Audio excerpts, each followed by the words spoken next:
kasus sidang Nikita nih versus jaksa. Gimana melihatnya Bang? Karena kan dari sidang ke sidang selalu seperti itu ya kejadiannya. Ada kegaduhan antara Nikita dengan jaksa versus itu. Gimana Bang menyikapinya Bang? Yang dulu Abang juga sempat pernah menjabat seorang jaksa militer ya. Oh ya. Gimana? Kamu membandingkan waktu saya menjadi jaksa militer sama sekarang ini. Iya. Kalau saya waktu saya menjabat jaksa militer, waktu saya sidang, belum pernah saya ribut sama terdakwa. Nah, itu loh. Terdakwa itu tidak akan melawan kalau kita sesuai prosedur yang ada. Belum pernah. Yang saya sidangkan itu justru militer.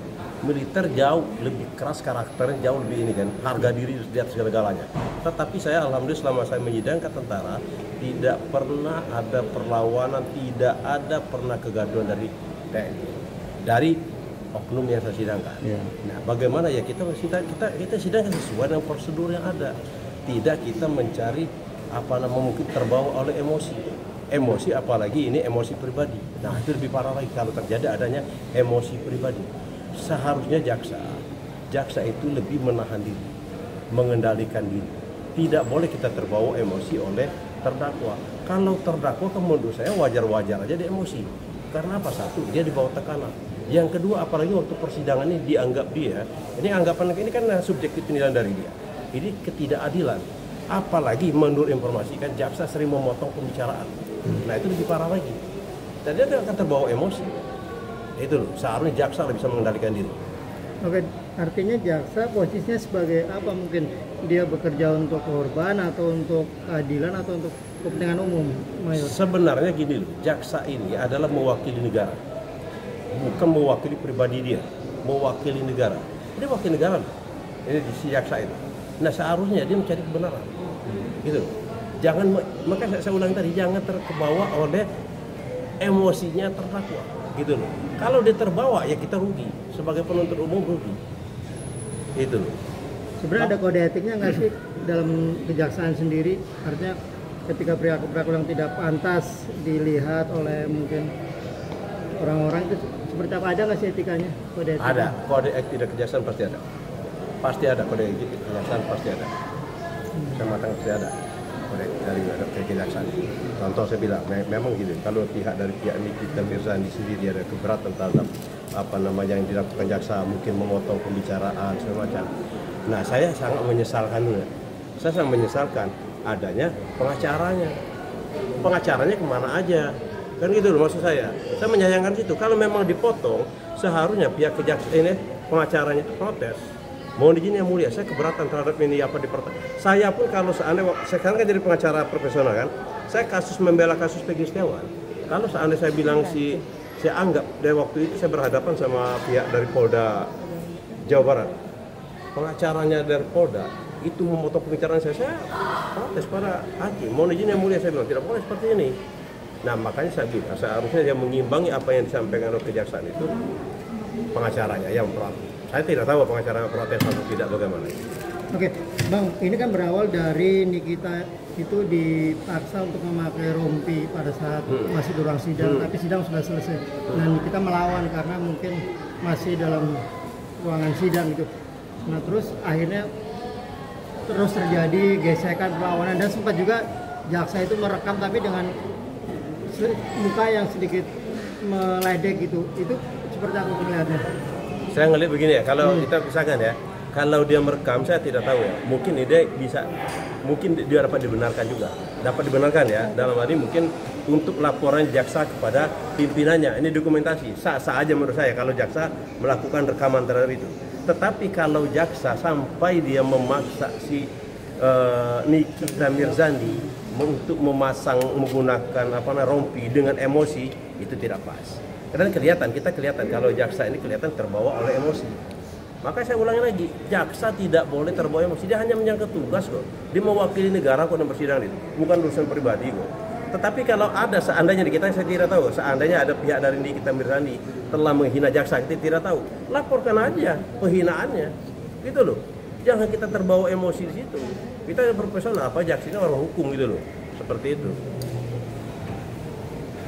Batasannya sampai mana? Artinya ini kan terdakwa artinya membela diri nih. Artinya sejauh mana sih boleh mengapresikan marah atau kecewa kepada jaksa atau bahkan ke hakim tuh? Jauh Ya. mana batasannya? Gini loh, batasan kita bicara hukum ya. Seharusnya kalau terdakwa, kalau kan ada dikatakan kalau hakim itu tidak mau mendengar apa yang disampaikan oleh Nikita untuk mendengarkan apa namanya rekaman segala macam kan. Kalau memang ada dianggap oleh Nikita Mirzani itu terjadi pelanggaran yang dilakukan hakim, seharusnya pihak Nikita Mirzani melalui pengacaranya laporkan kode etiknya ini ke KAY, laporkan ini ke Badan Pengawas Hakim yang ada di bawah naungan Mahkamah Agung. Kan ada saluran-salurannya seperti itu loh. Tetapi kalau menurut dari Nikita Mirzani, kalau diduga menurut Nikita Mirzani ini ada pelanggaran hukum, diduga kan ada rekaman gitu. Diduga rekaman ini mungkin kalau saat terjadi pelanggaran hukum terjadi suap menyuap. Seandainya kan saat terjadi suap menyuap, bisa nggak Nikita Mirzani itu membuktikan kalau jaksa memang menerima suap? Bisa nggak Nikita Mirzani itu membuktikan kalau hakim itu ada menerima suap? Nah, kalau memang ada bukti-bukti yang ada pendukung, bisa dilaporkan ke KPK.